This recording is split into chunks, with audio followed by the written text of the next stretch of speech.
Bonjour Philippe Baudry. Vous êtes, Bonjour, merci beaucoup d'avoir accepté l'interview de Business Imo. c'est avec plaisir.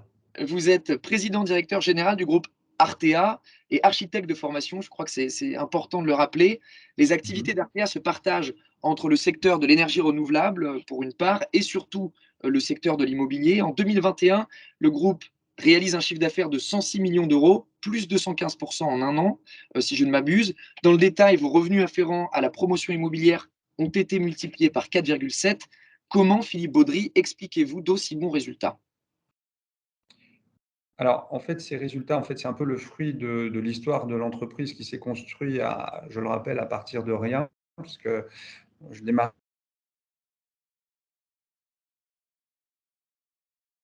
plus précis, il y a au moins 3 raisons fondamentales et puis après des raisons pratiques. D'abord, effectivement, il y a l'éthique de l'entreprise qui, au fil du temps, puisqu'on a décidé de devenir un acteur de la transition énergétique à partir de 2007. Et bien sûr, au fil du temps, on s'est construit une entreprise avec une philosophie et une éthique très forte. Je pense que c'est un premier élément qui, bien sûr, intéresse nos clients de plus en plus, ça va de soi. La deuxième explication, c'est notre modèle intégré, c'est-à-dire qu'on a, notamment sur une activité importante chez nous, c'est le clé en main. On fait beaucoup de clés en main et nos clients apprécient d'avoir un service global, c'est-à-dire on fait bien sûr de la promotion, on fait du space planning, on a un bureau d'études environnementales intégré, donc on offre en fait une solution globale. Bon, je pense que ça, c'est quelque chose qui est un élément déterminant. Et puis, la troisième chose qui est beaucoup plus pragmatique, c'est que tout simplement, au fil de l'histoire, eh bien, on a construit donc, et structuré des agences sur le territoire à la fois français, mais aussi en Italie. On a une agence à Florence, une agence à Luxembourg et 5 agences en France. Bien sûr, plus on est présent sur le territoire, bien sûr, plus on a de chances de faire de projets, tout simplement. Donc, concrètement, alors, pour donner quelques exemples, donc l'année dernière, on a construit et puis signé des contrats sur beaucoup de clés en main.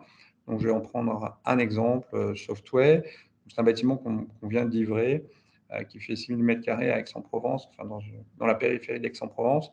Ce qui est intéressant dans ce bâtiment, c'est qu'on a bien sûr toute la démarche, c'est-à-dire qu'on a une approche environnementale globale, on a une démarche d'accompagnement sur le space planning et donc à la fin, on a livré donc un immeuble clé en main avec les aménagements, tout compris et bien sûr à un prix extrêmement compétitif. Et par exemple, dans l'approche environnementale, on a proposé une stratégie sur les bornes de recharge qui nous a amené à installer un transfo dédié à la recharge et 120 bornes de recharge semi-rapides, c'est-à-dire des bornes de 22 kg, ce qui est, à mon avis, une première, en tout cas, peut-être pas en France, mais en tout cas, ça fait partie des premières réalisations importantes pour une entreprise privée.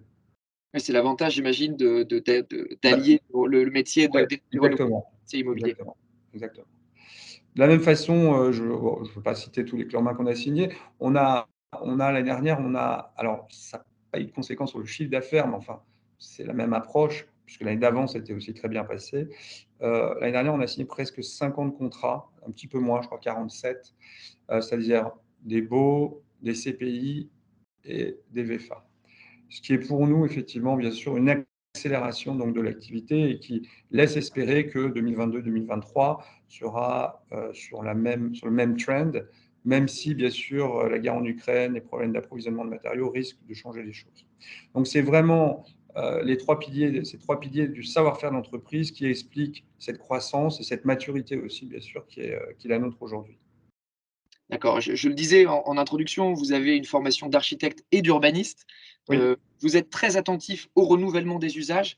Vous avez d'ailleurs créé le concept d'Artepark. Est-ce que vous pourriez, donc un parc tertiaire, est-ce que vous pourriez nous détailler un peu ce concept Ouais. d'Artepark? Alors, sans être présomptueux, on a appelé cette génération de parcs dite de troisième génération en référence, je dirais, à la réflexion et à l'ouvrage de Jeremy Rifkin qui est la troisième révolution industrielle. Et donc, la troisième révolution industrielle, on l'a matérialisée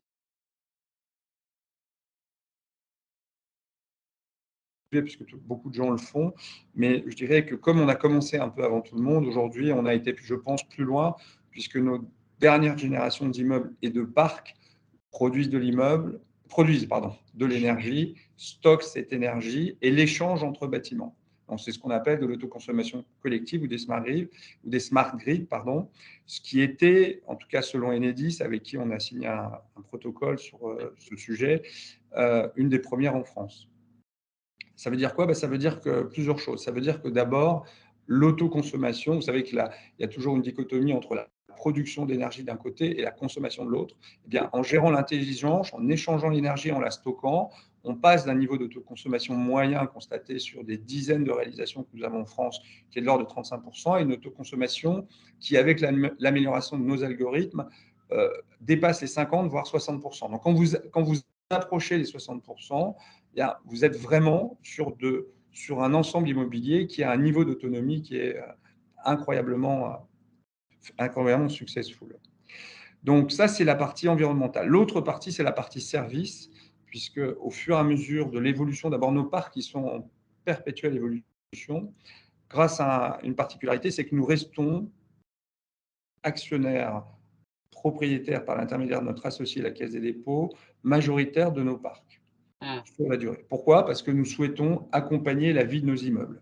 Et pour accompagner la vie de nos immeubles, nous avons donc un certain nombre de paramètres, notamment les services, où nous proposons, alors nous avons commencé comme tout le monde par mettre en place des restaurants, puis nous avons mis des crèches, des salles de sport, et puis nous avons développé notre propre concept de coworking, notre propre écosystème de restauration et de services. Dernièrement, nous avons ouvert notre premier espace de co-living qui s'appelle Coloft à l'Équin, qui est absolument magnifique. C'est pas moi qui le dis. En tout cas, c'est pas seulement moi qui le dis. Et donc aujourd'hui, on offre en fait, comme ce sont des services que nous développons nous-mêmes, je parle du coworking, du co-living, on a acquis une expertise donc dans l'animation. Et donc bien sûr, alors on ne va pas redéfinir le concept de coworking, mais en tout cas, nous avons une approche un peu particulière, puisque par exemple, nous donnons des cours de jardinage, donc ce qu'on appelle la permaculture. Et ça, c'est des choses que nous faisons depuis des années, depuis 4 ans pour être précis, et qui ont un succès constant, pour ne pas dire croissant. Donc, on est dans des lieux qui sont des vrais lieux de vie. Et ce qui était très intéressant, c'est qu'à chaque fois que les différentes périodes de confinement ont été arrêtées pendant parfois quelques mois, eh bien, l'activité service a redémarré quasiment immédiatement. Donc, c'était la preuve, enfin, c'est la preuve de la pertinence de notre approche. Mais par contre, c'est clair que c'est une approche qui s'amortit sur la durée. C'est des investissements quand même qui sont lourds, tant le service et sur des parts tertiaires, c'est un modèle économique qui ne peut se rentabiliser que sur des périodes longues. Et c'est pour ça que je rappelais que le fait que nous restions propriétaires de nos actifs avec notre associé, bien, permet une telle vision, enfin permet d'aller jusqu'au bout d'une vision performance et service. Et puis enfin, je dirais, dernière chose, d'un point de vue pratique, nos immeubles sont très performants, ce qui fait que nous garantissons des charges qui sont à peu près en moyenne 50% au-dessus du marché, même si on n'est plus les seuls à faire ça aujourd'hui. En tout cas, ça reste une réalité, c'est-à-dire, quand on parle de charges, j'entends toutes les charges, les consommations de clim, l'entretien des espaces verts, la maintenance du parc, etc., où on est aux alentours de 20 euros. Alors certes, avec l'explosion des coûts de l'énergie, ça risque d'évoluer un petit peu, mais en tout cas, on reste sur des niveaux qui sont extrêmement compétitifs. Et bien sûr, les entreprises, nos clients, ils sont très sensibles. Et où est-ce que sont implantés les Arteparks? Est-ce qu'il y a... Alors, les Arteparks, la société à l'origine est née à Aix-en-Provence. Ouais. Donc, nous en avons plusieurs autour d'Aix, donc les communes comme Mereuil, Vaud, Aix-les-Milles.